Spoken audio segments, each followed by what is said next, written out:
Bonjour. En ce troisième dimanche de l'Avent, je vous propose une réflexion méditative qui pourrait nous introduire aux lectures du jour.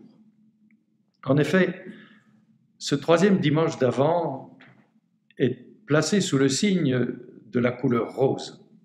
Le vêtement liturgique du célébrant passe du violet au rose, et l'Avent se décline en ce troisième dimanche sous le thème de la joie. Entre le violet et le blanc, qui sera la couleur de Pâques, le rose est la couleur de l'aurore. La nuit noire enveloppe encore tout, mais à l'horizon, une couleur rosée se répand pour annoncer la lumière éblouissante. Dans la liturgie de ce jour, l'Église annonce déjà la joie de Noël. Elle fera de même lors du 4e dimanche de Carême, dit de la Laetare, pour annoncer la joie de Pâques. Mais au cœur de la pandémie que nous traversons, peut-on voir vraiment la vie en rose? Beaucoup d'entre nous s'interrogent avec inquiétude sur leur avenir économique. Pour certains, conjuguer télétravail, études des enfants à domicile et intendance devient un véritable casse-tête et les ménages se fragilisent. Beaucoup ont peur et vont au boulot la peur au ventre. Et je pense notamment au personnel soignant déjà épuisé par la première vague. D'autres vivent des deuils pénibles car ils n'ont pas pu manifester leur affection à leurs proches en fin de vie et les prendre tout simplement dans leurs bras pour les aider à finir dans l'affection les derniers jours de leur vie. Une dame de 87 ans dont le mari est mort seul dans un hôpital parisien a tenu à lancer un cri d'alarme en demandant à La Croix, qui est un journal de grande diffusion, de faire paraître son témoignage. Je la cite. « Des défunts privés de vivants. Oui, c'est bien triste. Mais que dire des vivants privés de leurs défunts? De ceux qui ont vécu des années de tendresse, de complicité, de travail partagé, et qui ne peuvent plus échanger un regard, se prendre la main comme lors de leur première rencontre. Je ne saurai jamais quelles ont été ses dernières pensées, ses derniers souvenirs, ses attentes. » La liste noire pourrait encore s'allonger, car la dépression est en embuscade et même des idées suicidaires. Et paradoxe, parfois à la limite de l'indécence, pendant que certains ruminent des idées noires, d'autres ne pensent qu'à faire la fête, à s'éclater, comme on dit aujourd'hui, ou veulent à tout prix prendre des vacances au sport d'hiver. Étrange page de l'histoire de notre humanité. Alors, dans ce contexte, quelle joie voulons-nous célébrer? N'est-ce pas, là aussi, un peu indécent? La joie dont nous parle la liturgie est le fruit du don de Dieu qui nous est offert dans la personne de Jésus. Déjà, le regard de notre cœur se dirige vers l'étable de Bethléem, comme les bergers dans la nuit, à l'invitation de l'ange. Ne craignez pas, car voici que je vous annonce une bonne nouvelle qui sera une grande joie pour tout le peuple. Aujourd'hui, dans la ville de David, vous est né un sauveur qui est le Christ, le Seigneur. Et voici le signe qui vous est donné. Vous trouverez un nouveau-né emmailloté et couché dans une mangeoire. C'est une grande joie de savoir que Dieu, en la personne de Jésus, est venu épouser totalement notre humanité de la naissance à la mort et la remplir de sa présence. Avec Jésus, le Père nous a tout donné car il nous aime infiniment et passionnément. C'est la joie des noces de Dieu avec l'humanité. Le prophète Isaïe nous fait entrer dans la joie de celui que le Seigneur a consacré par l'onction. Il est porteur d'un formidable message d'espérance. L'Esprit du Seigneur Dieu est sur moi, parce que le Seigneur m'a consacré par l'onction.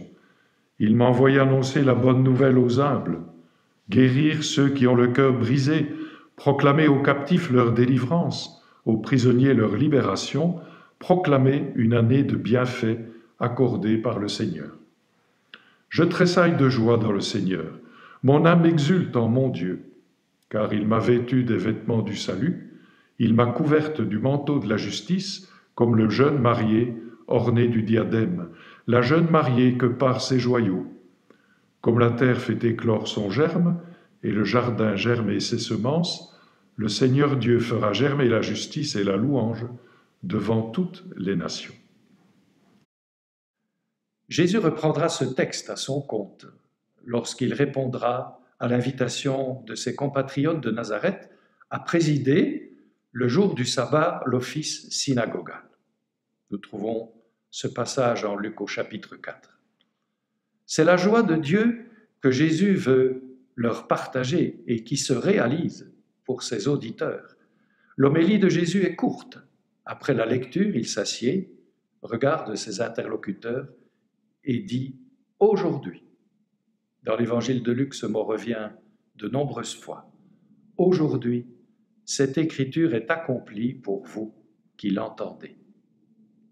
Mais ceci, lorsque Jésus, en prenant appui sur le Premier Testament, leur signifiera que la bonne nouvelle est aussi offerte aux païens, ils entreront en colère et chercheront à le faire périr. La mort violente se profile déjà à l'horizon. Mais ce texte d'Isaïe trouve également un écho au début du Magnificat de Marie.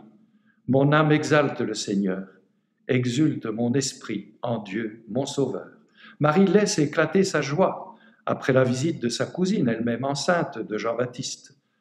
Dans la rencontre des deux mamans, c'est la rencontre de Jésus et de Jean qui bondit de joie dans le sein de sa mère, le bond de la reconnaissance. Car en Jésus porté par Marie, Dieu vient visiter son peuple. Et en voici le signe fort. Il comble de biens les affamés, renvoie les riches les mains vides. Un chant révolutionnaire que le Magnificat, qui avait même été interdit par certaines dictatures latino-américaines. La joie est aussi un fruit de l'Esprit Saint qui nous a consacrés par le baptême.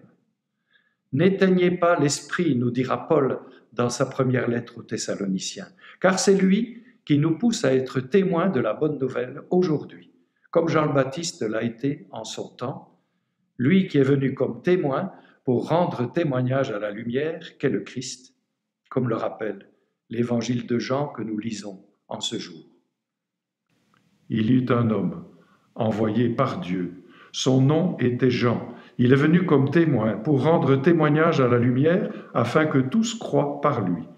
Cet homme n'était pas la lumière, mais il était là pour rendre témoignage à la lumière. Voici le témoignage de Jean quand les Juifs lui envoyèrent de Jérusalem des prêtres et des Lévites pour lui demander « Qui es-tu » Il ne refusa pas de répondre, il déclara ouvertement « Je ne suis pas le Christ ». Ils lui demandèrent « Alors qu'en est-il? Es-tu le prophète Élie » Il répondit « Je ne le suis pas ». « Es-tu le prophète annoncé » Il répondit « Non ». Alors ils lui dirent « Qui es-tu ? Il faut que nous donnions une réponse à ceux qui nous ont envoyés. Que dis-tu sur toi-même » Il répondit « Je suis la voix de celui qui crie dans le désert, redressez le chemin du Seigneur, comme a dit le prophète Isaïe. » Or ils avaient été envoyés de la part des pharisiens. Ils lui posèrent encore cette question, « Pourquoi donc baptises-tu si tu n'es ni le Christ, ni Élie, ni le prophète ?» Jean leur répondit, « Moi je baptise dans l'eau, mais au milieu de vous se tient celui que vous ne connaissez pas, c'est lui qui vient derrière moi, et je ne suis pas digne de délier la courroie de sa sandale. » Cela s'est passé à Béthanie, de l'autre côté du Jourdain, à l'endroit où Jean baptisait. Jean va payer de sa personne pour ouvrir la route au Christ, comme témoin de la lumière, mais aussi comme voix qui crie dans le désert. Il s'effacera devant celui dont il n'est pas digne de dénouer la courroie de sa sandale. Jean devient en quelque sorte le prototype du témoin de l'Évangile que nous sommes appelés à être aujourd'hui. Il s'agit pour nous de tout mettre en œuvre pour rendre compte de l'espérance qui est en nous, mais toujours avec douceur et respect, comme le rappelle une lettre de Pierre. Qui pourra connaître la bonne nouvelle si elle n'est pas vécue ni annoncée par les disciples du Christ? Alors annoncer, témoigner, mais en nous effaçant devant le Christ, qui se tient devant la porte et frappe, en attendant qu'on lui ouvre la porte, dans le respect de la liberté de chacun. Et j'aime rappeler ici la maxime d'un jésuite hongrois du XVIIIe siècle, d'Événésie, qui disait ceci: « Crois en Dieu comme si tout le cours des choses dépendait de toi, en rien de Dieu. Cependant, mets tout en œuvre en elle, comme si rien ne devait être fait par toi et tout de Dieu seul. » Aujourd'hui, il s'agit aussi pour nous de réveiller le désir de lumière, provoquer l'attente de la vie, orienter l'humanité vers la lumière qui a déjà commencé à resplendir. Et Dieu fera le reste. Aujourd'hui, Dieu te fait prophète, aujourd'hui tu es son témoin, l'Esprit Saint sur toi repose, va porter la bonne nouvelle.